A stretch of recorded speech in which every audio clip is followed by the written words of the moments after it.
Assalamualaikum warahmatullahi wabarakatuh. Perkenalkan, nama saya Sinta Sugiarti, NPM 190303-2018. Prodi Akuntansi Syariah.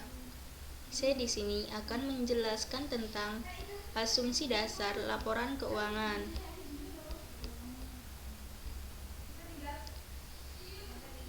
Laporan keuangan merupakan klasifikasi akun-akun yang terdapat dalam laporan keuangan antara lain aset, liabilitas, ekuitas, dan pendapatan.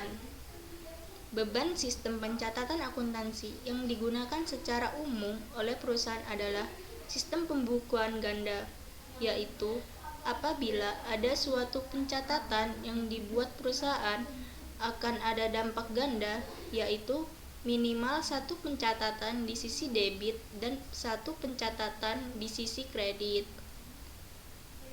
Tujuan laporan keuangan: memberikan informasi mengenai posisi keuangan dan kinerja keuangan dan arus kas entitas yang bermanfaat bagi sebagian besar kalangan pengguna laporan keuangan untuk membuat keputusan ekonomi. Laporan keuangan.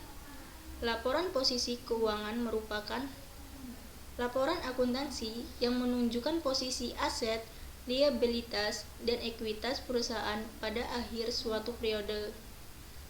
Laporan rugi atau laba komprehensif, yaitu laporan akuntansi yang menunjukkan kinerja operasional perusahaan selama satu periode.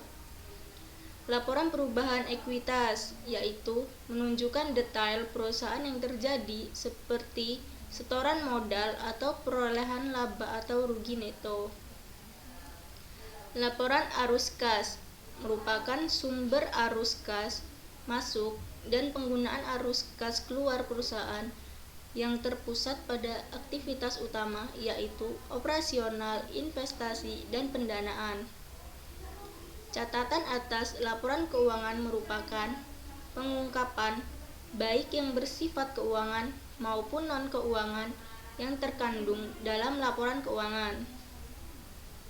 Informasi dalam laporan posisi keuangan: yang pertama, aset tetap; yang kedua, properti investasi; yang ketiga, aset tidak berwujud; yang keempat, aset keuangan; yang kelima, investasi dengan menggunakan metode ekuitas; yang keenam, persediaan; yang ketujuh, piutang dagang; yang kedelapan, kas dan setara kas; yang kesembilan, total aset yang diklasifikasikan; yang kesepuluh, hutang dagang; yang kesebelas, kewajiban diestimasi; yang kedua-belas, liabilitas; yang ketiga-belas, kepentingan non-pengendali; dan yang terakhir, modal saham.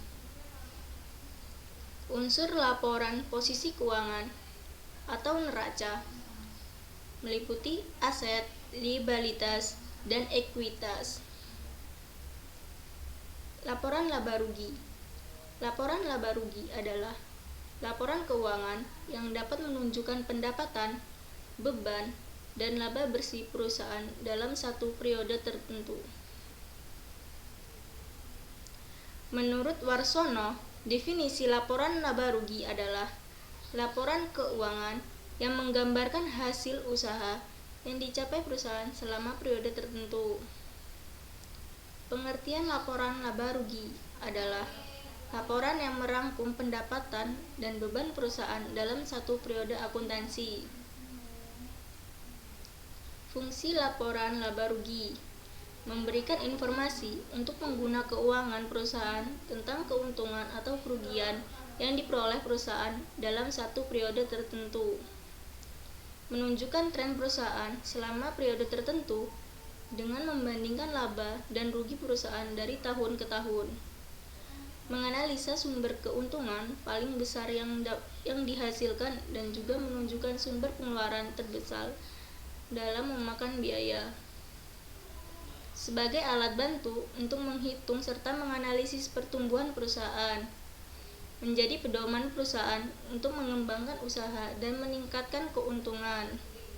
Sebagai gambar perusahaan secara keseluruhan di hadapan calon investor dan kreditur yang akan melakukan kerjasama dengan perusahaan sebagai media bagi perusahaan untuk melakukan evaluasi.